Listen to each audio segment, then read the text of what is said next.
Hello කොහොමද ඔයාලට? ඔන්න අදත් අලුත් වීඩියෝ එකක් අරන් ආවා. ඇය බ්‍රිතාන්‍ය රාජකීය පවුලේ සමාජිකාවක් පමණක් නෙවෙයි. ඇය ලොව පුරා මිලියන ගණනකගේ හදවත් දිනාගත් ජනතා කුමරිය වුණා. නමුත් 1997 අගෝස්තු 31 වන දින පැරිස් නුවර සිදු වූ අවාසනාවන්ත රියානතුරකින් ඇගේ ජීවිතය හදිසියෙම අවසන් වුණා. ඉතින් අද අපි කතා කරන්නේ ඇගේ ජීවිතය ගැන පමණක් නෙවෙයි. ලෝකයේම කම්පනයට පත් කළ එම ඛේදනීය රාත්‍රිය සහ ඒ වටා ගොඩ නැගුණු අභිරහස් ගැනයි. 1961 ජූලි 1 වන දින බ්‍රිතාන්‍යයේ වංශාධිපති පවුලක උපන් ඩයනා ෆ්‍රැන්සිස් ස්පෙන්සර්ගේ ළමා වියේ සිටම ඇය රාජකීය පවුලට සමීපව හැදී වැඩුණා. නමුත් ඇයගේ ජීවිතයේ හැරවුම් ලක්ෂයකට පැමිණියේ ඇයගේ දෙමව්පියන්ගේ දික්කසාදය නිසායි. 1978 දී ලන්ඩනයට පැමිණි තරුණ ඩයනා සාමාන්‍ය තරුණියක ලෙස විවිධ රැකියාවල නිරත වෙමින් ස්වාධීන ජීවිතයක් ගත කළා. 1981 දී ලෝකයේම දැස් දල්වා බලා සිටි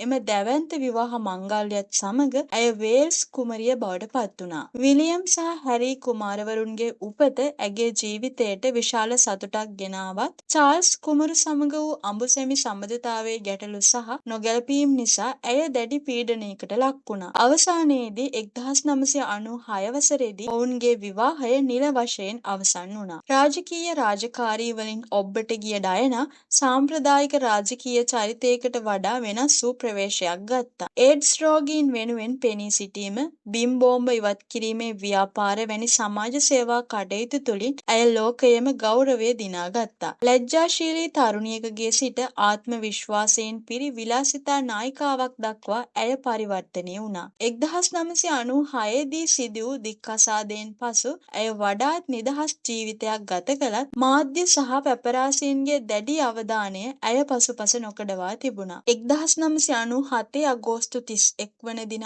අලුයම පැරිස් නුවර පොන්ට් ඩි අල්මා උමං මාර්ගයේදී සිදු වූ රියානතුරින් ඩයනා කුමරිය ඇගේ සහකරු ඩෝදි ෆයඩ් සහ රියදුරු හෙන්රි පෝල් ජීවිතක්ෂයට පත් වුණා. එම රථයේ සිටි එකම ජීවතුන් අතර සිටි තැනැත්තා වූ ආරක්ෂක නිලධාරී ට්‍රෙවර් රේස් ජෝන්ස් ද බරපතල තුවාල ලැබුවා. මුලදී ඔහු සීට් බෙල්ට් පැළඳ සිටි නිසා දිවි ගලවාගත් බව පැවසුවත් පසුකාලීන පරීක්ෂණ මගින් අනාවරණය වූයේ රථයේ කිසිවෙකුත් සීට් බෙල්ට් පැළඳ සිට නොමැති බවයි. මෙම අනතුර සම්බන්ධයෙන් වසර ගණනාවක් පුරා විවිධ මතභේද පැවතුණා. 1999 ප්‍රංශ විමර්ශන මගින් රියදුරු හෙන්රි පෝල් මත්පැන් සහ බෙහෙත් වට්ටෝරුවල බලපෑම මත අධික වේගයෙන් රිය පැදවීම අනතුරට හේතුව බව පවසා ඔහුව වගකිව යුතු ලෙස නම් කළා. නමුත් 2008 ඔපරේෂන් පේජට් බ්‍රිතාන්‍ය විමර්ශන මගින් මෙය නීති විරෝධී මරණයක් ලෙස තීන්දුව කළේ හෙන්රි පෝල්ගේ නොසැලකිලිමත් රිය පැදවීම මෙන්ම